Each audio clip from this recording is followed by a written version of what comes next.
Thanks, Chairman, and can I start by thanking the witnesses that have come before the committee today. Can I start by asking, Chairman, with your indulgence, for the controller there, in relation to the work that you carry out typically, you oversee, from what I gather, in excess of 300 organisations and bodies and agencies and whatnot, in terms of... Yeah. How does they report in relation to the NCAD compared to others? Well, I would say that I haven't produced a report, and my office hasn't produced such a report in many years. So it'll be up there with the worst of it? In terms of financial accounting and governance, I probably would have to say yes. It's and in relation to when you were carrying out your assessment and carrying out the report, just in relation to the structural accounting practices within NCAD, how would you describe them? Well, I think the board has accepted and stated that they're not fit for purpose, and okay. I think I would have to agree. And in relation then, you said there in your own statement that the 2010 and 11 accounts were certified on the 28th of December 2014 after over a 3-year delay. What got that over the line, for want of a better word? What happened between yourselves and NCAD to get that over the line, and hasn't resulted in the 11 and 12 accounts being certified? Well, I suppose in a way the audit opinion that I've expressed is an opinion to say that they're not over the line in certain respects. In relation to the areas that I listed where we were able to gain reasonable assurance around the figures in the financial statements, we had to do more work than we would normally expect to do, both in the college and certainly for a body on this scale. We had to look at more transactions. Normally auditing is done on a sample basis. It also tests controls rather than looking at maybe a wider sample. In this case, we found that we couldn't rely on controls. We had to do more testing, look at more cases. More analysis had to be done, and more time had to be input to the audit. And just in relation to the other bodies that in comparison, there's no external auditor here, is there? We are the external auditors. The only external auditor? Yes. So is there other colleges that would be in the same sort of situation where you would be the only external auditor, or how does it compare in relation to that? Well, let's say in relation to all the institutes of technology, we're the external auditors. Okay. In relation to universities, it's somewhat different. Private sector auditors also have a role there, and where it's appropriate to do so, we seek to rely on the work that they do, so that we can, if you like, cut down our own time input. But ultimately, we carry out a full audit of all of the third-level educational institutions. Just a matter of interest from a private sector point of view, if you can't certify and stand over a set of accounts or struck off, is it fair to say that we're now looking at accounts going back to 2010 with serious question marks over them in the private and commercial world? That wouldn't be tolerated, would it? No. A company not filing accounts would be struck off and would therefore be unable to trade. I suppose it is important to point out that, if you like, that option isn't normally available in a public sector body. You can't just stop it working. So I think that's the importance of having an oversight function and ensuring that there is compliance with the governance requirements. Thanks very much. Mr. Boland, just following up from what the controller is after saying there, in anyone's estimation, what the Higher Education Authority have allowed to happen here on your watch, because you're the funding agency for the National College of Art and Design, is an absolute scandal. That you have essentially, over the last 5 years, thereabouts, pumped in around 100 million euros of taxpayers' money into a college that can't provide a certified set of accounts. And you continued to do so without really any major intervention until the C&AG produced this report and until you were invited to come before the committee? It's certainly not, at the very least, not an attractive picture at all, Deputy. I mean, we accept that. I think, though, that you have to bear in mind the context that the HEA doesn't act as an auditor, that the HEA, in our oversight and accountability role for all the higher education institutions, rely on the processes and procedures that we put in place to ensure accountability. Key to those processes and procedures is an annual statement of governance, which is signed off by the chief executive of an institution and the chair of the governing body, which either assures us that everything is in order in the college, or that if things are not in order, the detail and what exactly is being done about them. Overall, and during the years you mentioned, the HEA was receiving statements from the college that they were abiding by the Code of Governance, and we relied upon those statements in relation to NCAD as we do in relation to all the institutions. At no stage did the HEA ask to see, have you a certified set of accounts? Indeed we did. And what did you get? We, in common with all the institutions we fund, we met annually with the NCAD and in the context of their budget. And in that context, we would have had available to us a set of management accounts, not audited accounts. So to that extent, we were always aware of the financial position of the college. We consistently, at those meetings and in some correspondence, informed NCAD, and on 2 occasions in 9 and 11, I think, we also informed the system as a whole of the extreme importance of timely accounts and the timely laying of accounts before the House of the Oireachtas. So the Department of Education? We did. And what response did you get from them? I don't think we have anything on record of a formal information to the Department of Education. No, I don't. Did you formally communicate your concerns to the Department of Education? No. Do you think that was a mistake? Well, no, Deputy, in this sense. I think for the future we need to look at this. But in relation to the accounts, to be quite honest, our files would indicate that the kinds of assurances we were getting from the college implied to us that they were in regular contact with the C&AG and that the matter was being dealt with. But outside of assurances that you were getting from the college, who we know obviously have huge deficiencies, you essentially took it upon yourselves to continue to put money into the college and to continue operating under the existing governance systems without any changes. Two things, Deputy. I think we're entitled to rely upon in fact, we're obliged to rely upon the insurance from the colleges, both in terms of the autonomy of the colleges, but also our own resources. But also, I'll just go back to my point, we were aware of the financial position at all times of the college through the availability to us on an annual basis of unaudited accounts and through detailed budget discussions with them. So it isn't as if this was a renegade college or something. Did you become aware of that? Consistently, every year. Every year? Since when? Since we started funding NCAD. Which was when? I'm not quite sure.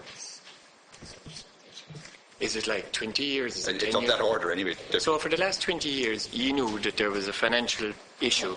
I know. So what are you saying to me, so? For instance, in relation to the governance statement, that the college is required to make a governance statement to us since 2009. So since 2009. Since 2009, we have relied upon the governance statement from the college as regards their abiding by all of the due process in relation to governance. While you knew that there was issues there? No, what we knew, Deputy, was that there was delays in relation to the settling of the accounts.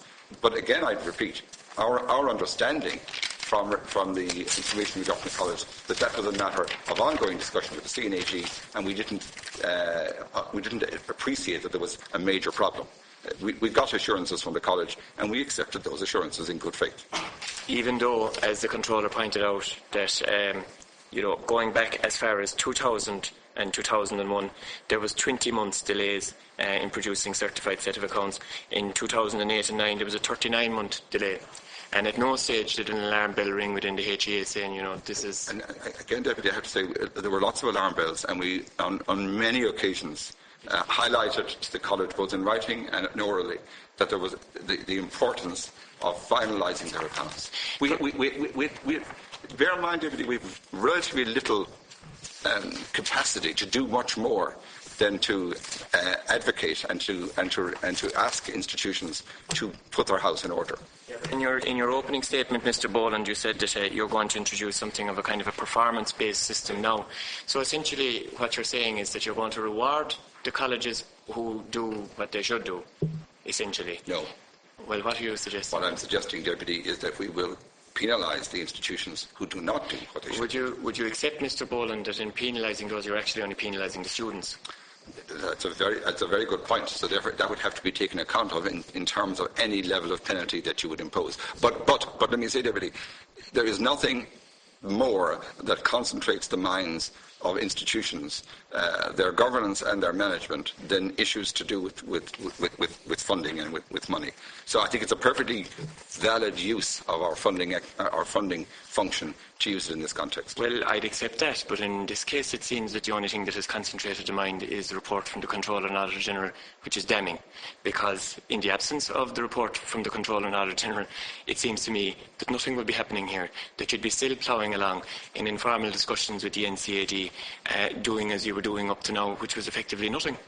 Unlikely, although of course I'm speculating, because of course it is only 1 year since we've introduced this new funding regime, which allows us to penalise institutions in this way. Would it be fair to say that you introduced that regime on foot of the pending report from the Comptroller and Auditor General?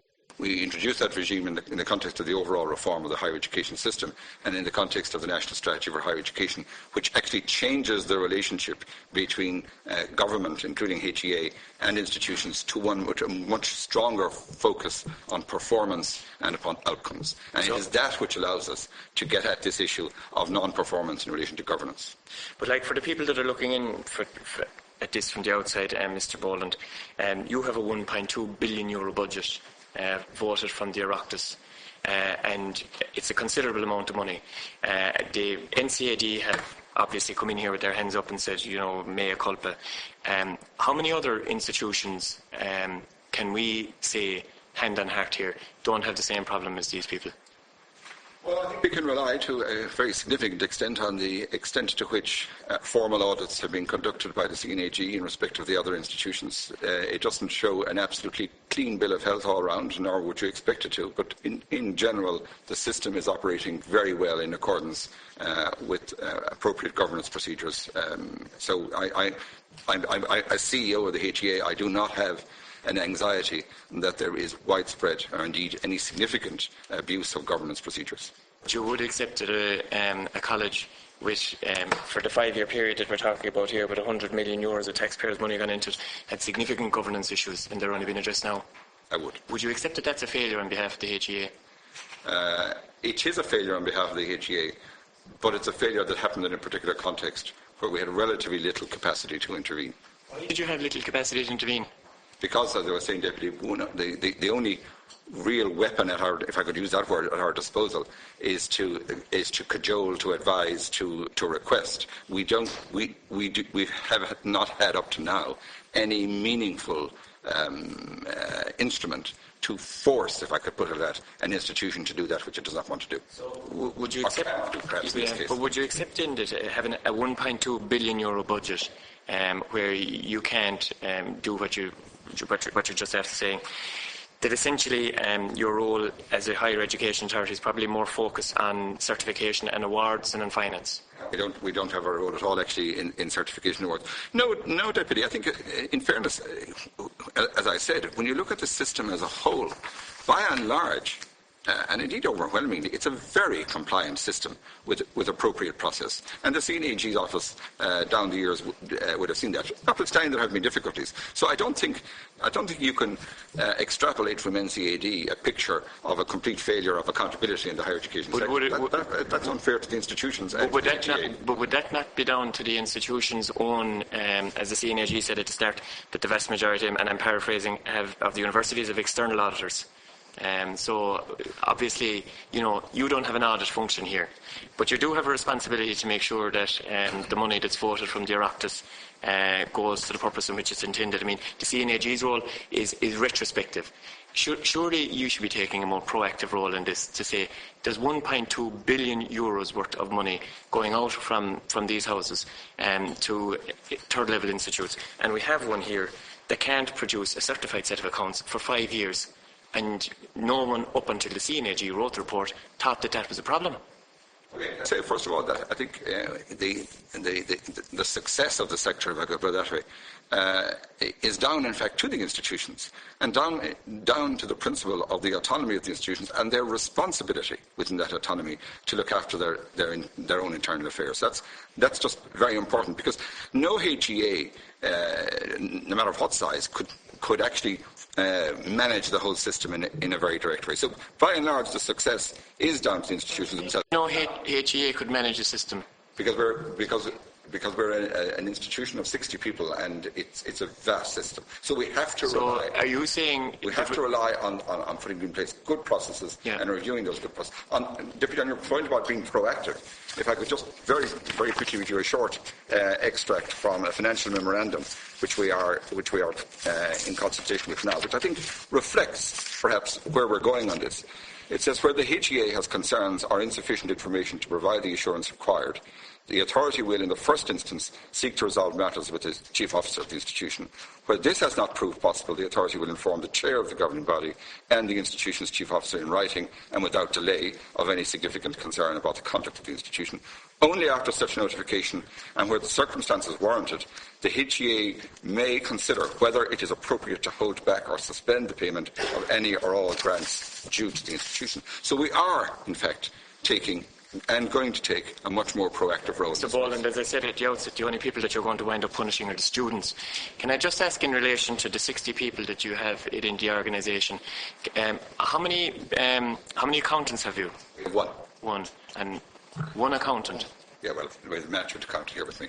One accountant for €1.2 billion budget? We have two accountants. Two accountants, so for €1.2 billion budget. In your estimation, is that sufficient? Yes. In the context of our current role, which is an oversight role of the governance processes, and that's exactly why I mentioned in my opening statement, if we are to assume a formal audit function, then I think that's a different case. Either we have to have more resources within the institution, within our own organisation, or we have to. But surely your role in relation to governance extends to financial governance as well, which is what this report is really geared at. It does, absolutely. So, how can two people with a €1.2 billion budget adequately sign off and say that we're satisfied that all of the institutions that we're covering have proper governance models? Because there's a couple of elements here. One, we rely obviously on the role of the Comptroller and Auditor General to conduct his audits. Secondly, we do conduct internally currently a review of all of the financial statements given to us by the institutions. But what we don't do, Deputy, and I'm hands up, because we have no statutory authority to do it, we have no mandate to do it, we don't actually audit the institutions. You carried out a review of financial statements?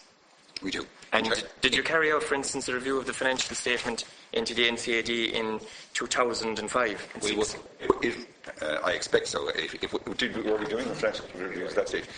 Yes, but the review of the financial statement is more to look at trends in expenditure. Well, the trend there, Mr. Boland, is that as it seems to me, and it's probably fair to say that as more and more requirements were being placed on institutions to carry out particular work in relation to governance, the delays in which certified accounts could be provided got longer. It went from 5 months in 04 and 05, which had an excellent, probably fantastic, to 39. Now, in 2008 and 9, when you were carrying out your review, knowing that there was, for 3 years later, that there was no certified set of accounts, did your review not ask a question? Does your review ask the question, is there a certified set of accounts? If Stuart would like to answer that question. Yeah, we have, I in particular have regular contact with the finance officers in the various institutions, and regularly. Now, I'm not writing to these people, I'm verbally contacting the finance officers and asking them about the status of the audited accounts on a regular basis. And just as a matter of interest, Mr. Roach, in the NCAD between 2009 and now, in those conversations that you've asked in relation to certified sets of accounts, what action have you taken on foot of the fact that you knew that there was no certified accounts? It's very difficult for us, as Mr. Bowen has outlined, to actually use a stick, because we don't have the funding situation to withhold in that particular set of circumstances. All we can do is cajole and ask, because we... Did you ask, for instance, how many times the audit committee had met? We didn't ask that. Would you not have thought that was important to ask? Yes. You would have thought that it was important to ask, but you didn't ask it. Well, could I comment on this as well? I mean, what we did have in all of those years was a statement from the college that they were abiding by the governance arrangements for state agencies. And we relied upon that. The statement, Mr. Boland. The college was saying that. Both it was signed off by the chief officer and the chair of the governing body. Who signed it? Name the person who signed it? Over those years? Most recently, of course, it would have been Professor McConnell. For what years? Since he became director. For what year was that? It would have been 09 in terms of the statement. So from 2008, Mr. McGonigal signed off on these statements that you received. And prior to that, who signed off on them? Would have been his predecessor. Well, I guess that. But what was his name? Sorry? Colin O'Brien. Colin O'Brien.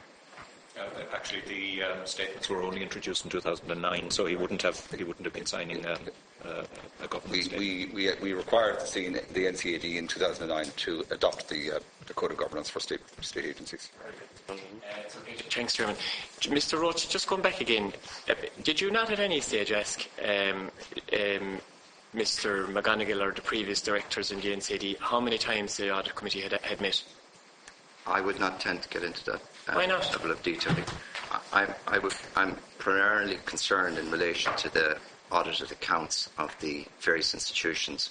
With in relation to they're about somewhere of the order of 30 institutions.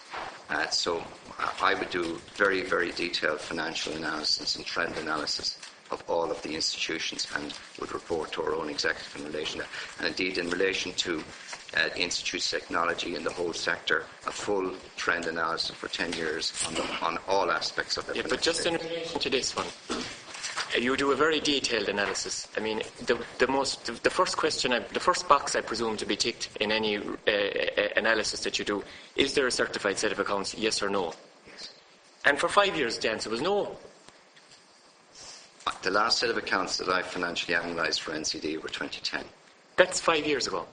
So for the last 5 years, in the conversations that you were having with NCAD, did you not ask at any stage, how many times has your audit committee met? Or even better still, lads, why haven't you a set of accounts ready? Could I comment on that, Deputy? Well, I asked Mr. Roach, maybe he'd like more to... my responsibility as the accountable person here, because I wouldn't expect Stuart Roach to actually ask that question about how many times the audit committee had met, because I would expect that is covered by the statement of governance from the institution. And as I've said a number of times, we consistently address the issue of the lateness of accounts with NCAD on a very regular basis. So there's no question of us not alerting the college to the seriousness and how seriously we regarded the issue. So that needs to be noted. Is there a box then that you tick in relation to the audit committee's meetings? I beg your pardon, Chair? You said that on this report that you receive in these years, in the years mentioned from Mr. McGonigal, that as part of that report there would be a comment on the audit committee and how many times it may have met. No, there isn't. There isn't a specific. What do you mean by what you said? I mean that what the statement says overall, and there are certain. No. Deputy O'Donovan was questioning you in relation to the role of Mr. Roach and how he goes through the analysis from the college. And you said in reply, or gave the impression in reply, that the audit committee and a comment on the audit committee's meetings of some kind was contained in that report. And I'm asking you specifically, would you tell me where in that report, or have you a copy of a report that we can see where there is some sort of comment in relation to the audit committee? Certainly that you have a copy of the report, but what the report says is that in general, not in general, it says that the college abides by the Code of Governance for state bodies. And I would expect that within that is that there's the existence, I know it's in that, there is the existence of an audit committee that meets. So it is in that. You can take it, Donovan, that they didn't. There's no comment on those in relation to the specific audit committees. And if you wish, I mean, I have a document here which sets out what the statement of governance should contain. Now, just have a copy of the report rather than reading it out during the meeting. Yeah, sure. Chairman, thanks. But Chairman, that's not the question I asked. I know there's an audit committee. And I know there's a requirement under governance to provide it. That's not the question I asked. The question I asked of Mr. Roach was, given that you know for 5 years that there was no certified accounts, there's obviously problems in the institution. You don't have to be a rocket scientist to figure that out. Did anybody take it upon themselves within the HEA who pump 20 million euros, 100 million euros over this time frame into that college over that period of time? Did anybody think it necessary to ask, has the audit committee met? I don't believe that question was asked, but I do know for a fact that the issue of the lateness of the accounts was regularly raised with the. That's not the question I asked. I appreciate that. Yeah, because you know. I believe, Deputy, that the question was not asked. Do you think that was a failure on your part not to ask that question? I don't think so, because what we did, Deputy, was to assume, I mean, rightly or wrong, I think rightly in this circumstance, that all appropriate governance arrangements were fully operational in the college, and that would include. I want to go to the Department of Education. So just before I finish, you're satisfied that with 100 million euros in limbo because of a lack of certified accounts over 5 years, you're satisfied that taking their word for it on informal conversations without asking a question like has the audit committee met? Is there minutes of that audit committee? What are they doing? Are they drilling down? You're satisfied that as a representative of a body with a 1.2 billion euro budget that was appropriate action? I am not satisfied, and that is why we're changing our processes. Well, I finally got to it, because I asked that question about 15 minutes ago.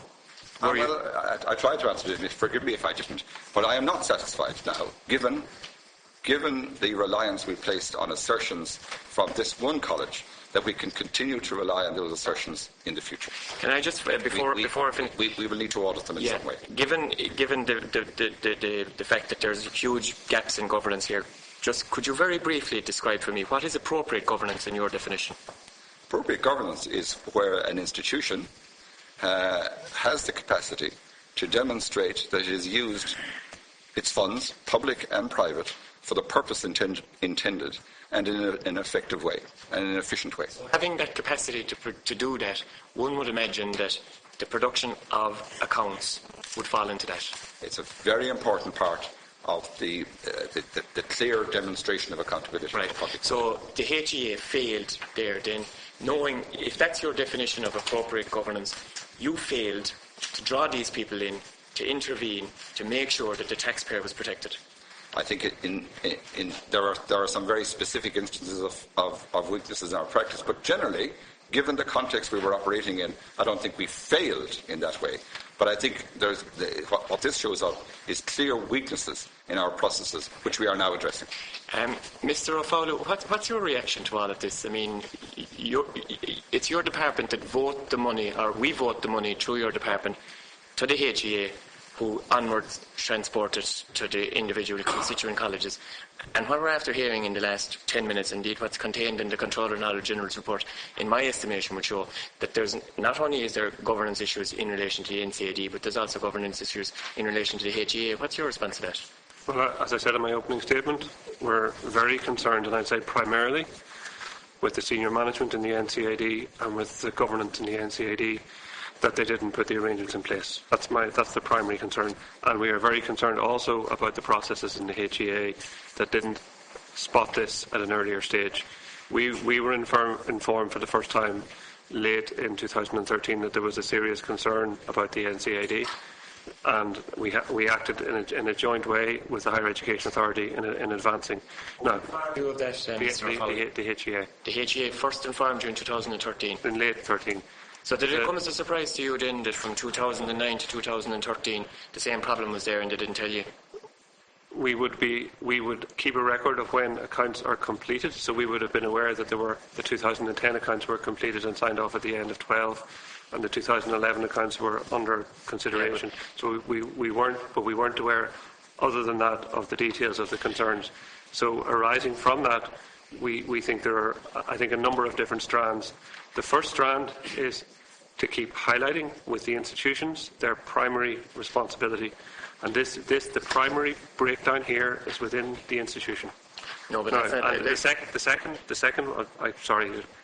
the question that I asked. Yeah. The second concern, and we think that we have to speed up and we've had a number of meetings with the HEA and the C&AG, and we've had discussions with the C&AG with the HEA as well, about the speeding up of the processing of accounts and the information coming signed off and certified by the C&AG. But that's not enough. We need a speedier process where the institutions are signing off, as Mr. Bowen has set out, within 6 months of the end of the financial year to the HEA about issues, whether they have an effective system of internal financial control, and formally informing the HEA that they've gone through the various steps to ensure that that's the case. Can you go back to the question that I asked in relation to the gap from 2009 to 2013? You weren't informed by the HEA that there was a problem in that period of time, is that correct? We weren't informed there was a problem with the NCAD until towards the end of 2013. So, what response did the department make to the HEA when it found out, or when it was told that there was a problem in 2013? Well, we engaged with the HEA immediately to try to seek to ensure that the issues that were identified in relation to NCAD were addressed, and we also engaged together with the HEA with the NCAD in those issues. And do you think it's appropriate that the HEA between 2009 and 2013 didn't tell the department? Well, there were audited accounts for 2010, as far as I understand, at the end of 2012, so there were audited accounts in that period. No, I don't think it was appropriate. I think. What action has the department taken in respect of the HEA if they're not satisfied with that? We are seeking to put in place an improved system. We need to make sure that we have the regular updates from the HEA, both in relation to the certified accounts and the analysis of those, but also in relation to, prior to the accounts being certified, having an update on a system basis from the HEA about those.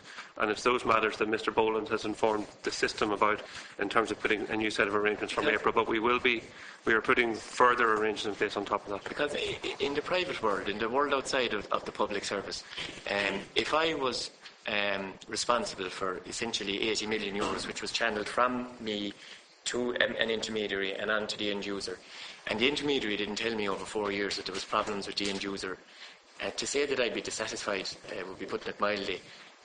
I'd certainly be looking for a change in terms of the intermediary. Well, we are looking for a change in the arrangements in the intermediary. We are looking for a revised and updated set of arrangements to put in place. And that's it? There's going to be there's no other action required as far as the department? There are further actions. There are, as part of the implementation of the higher education strategy, the HEA is changing its role. We're putting in place new legislation, which hopefully the heads of bill will be for consideration by the Oireachtas Committee in the early stages of the second quarter of this year. We are also discussing with the HEA, and we've looked at the reorganisation of the HEA to ensure that it focuses on its regulatory authority, and the HEA is working with us on that, has put a number of arrangements in place, and there will be further arrangements put in place. Do you think, Mr. O'Fowler, that the Higher Education Authority, with the budget that it has, which is as big as some small countries, 1.2 billion euros, do you think that 2 accountants is sufficient? It's not necessarily primarily an accountancy expertise that is needed. I'm sorry. I'm answering your question, Deputy. It's not it's having a system in place to analyse. It doesn't necessarily take an accountant to look at a report within 6 months. It's about designing a framework where appropriate reports come, that then accountants have to look at elements of it. So there is a need, and the HEA recognises this, to develop the skill set that it has. Whether that needs more than 2 accountants remains to be seen. That call hasn't been made. But it's not about getting teams of accountants in. It's about having the systems in place, and then the analysis takes place within a framework. Can I just ask Mr. McGonigal 2 questions, and I finished, Chairman. Mr. McGonigal, between 2004 and 10, when the Comptroller and Auditor General couldn't sign off on your accounts, your audit committee was meeting in a kind of a haphazard way, occasionally, to put it at best. Is there any reason that you can give as to why your audit committee didn't take a more proactive role? It's before my period in the college, so I don't have any detailed information as to why the audit committee wouldn't have been meeting more regularly. But I do know that in that period, I think board members were mostly from outside Dublin, and therefore travel would have been involved. But I have no specific reasons in that period from 2004. In the period when I started in late 2008, moving into 2009, a new board was appointed in in April of 2009. We inherited, I would say, a set of custom and practices which I think needed reform.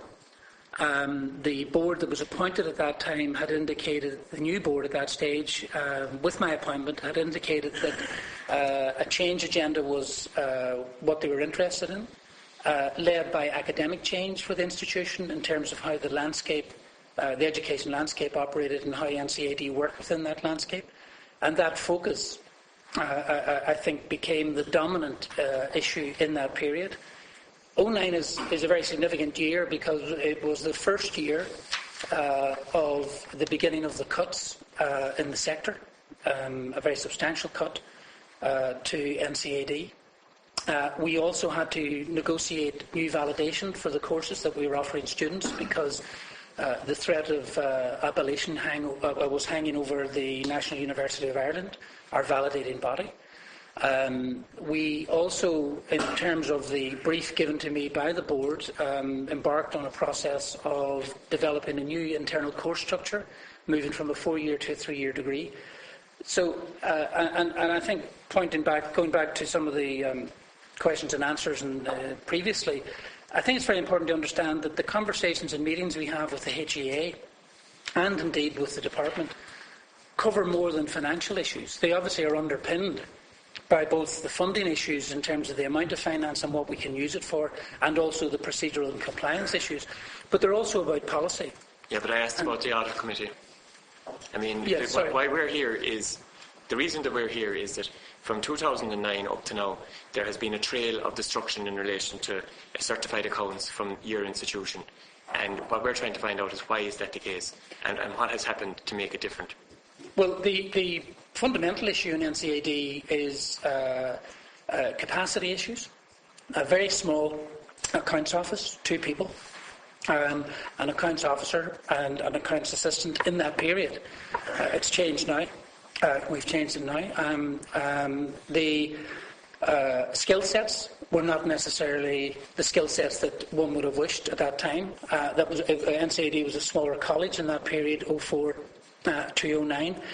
And something that we've discussed regularly in terms of our funding requirements was the very inadequate, we said, not fit for purpose systems, electronic systems that we had. Indeed. Sorry? Is your board fit for purpose? I would argue the board is fit for purpose. But the systems aren't. The systems aren't. Our failures have been not to reform the custom and practice in relation to systems. Well, I'm saying that there's a wider set of circumstances which meant that we focused in the period as the recession kicked in, as the funding issues became highly problematic for us, we could not resolve our capacity issues, both in terms of systems. Whose responsibility is that? The systems and practices in the college? The college's responsibility. Who in the college? Well, the management team and the board. So if the systems weren't fit for purpose over a 5-year period, surely the management in the college isn't fit for purpose either. No, we would have identified the need. You see, at the time, if you look at the totality of the responsibilities of the management team, at that time we had to redefine the college. There were a number of reviews starting, including the McCarthy report, that argued for an amalgamation of the college. So we had on our agenda, and the board, which was new in March 2009, and subsequently in 2012 as well, with the new board, a set of issues which were actually fundamentally about the continued existence of the college. That, therefore, became the focus for the management team and the board, reporting to the board. Well, Mr. McGonigal, that does not explain 2004 to 2009, nor does it explain why every other third-level institute, a lot of whose names were included in the McCarthy report and had question marks hanging over them, are not in the situation that you're in. That doesn't explain that. No, but NCAD operates in a singular position because it's a standalone college. All of the other providers of art and design education, studio or lab-based education, operate within bigger institutions. They therefore have cover in a way that NCAD does not. The teacher training colleges, some of the smaller teacher training colleges don't have that structure. They're not engaged in lab-based and studio-based learning. But that doesn't take from the fact that what we're talking about here is the accounts. What we're talking about here is that the systems within your college and your relationship with the HEA and the HEA's relationship with the Department of Education has been an unmitigated disaster, and over 5 years nothing was done until the C&AG decided enough is enough, I'm publishing a report, and then something happened. No, some actions were being... Thanks, Chairman. Sorry, just say some actions were being taken by the board from 2012 onwards. But obviously we accept, and we, as I said in the briefing document and in the opening statement, that we accept that we are not compliant in the period. We accept that. We think there are reasons which I've just touched upon there for that process.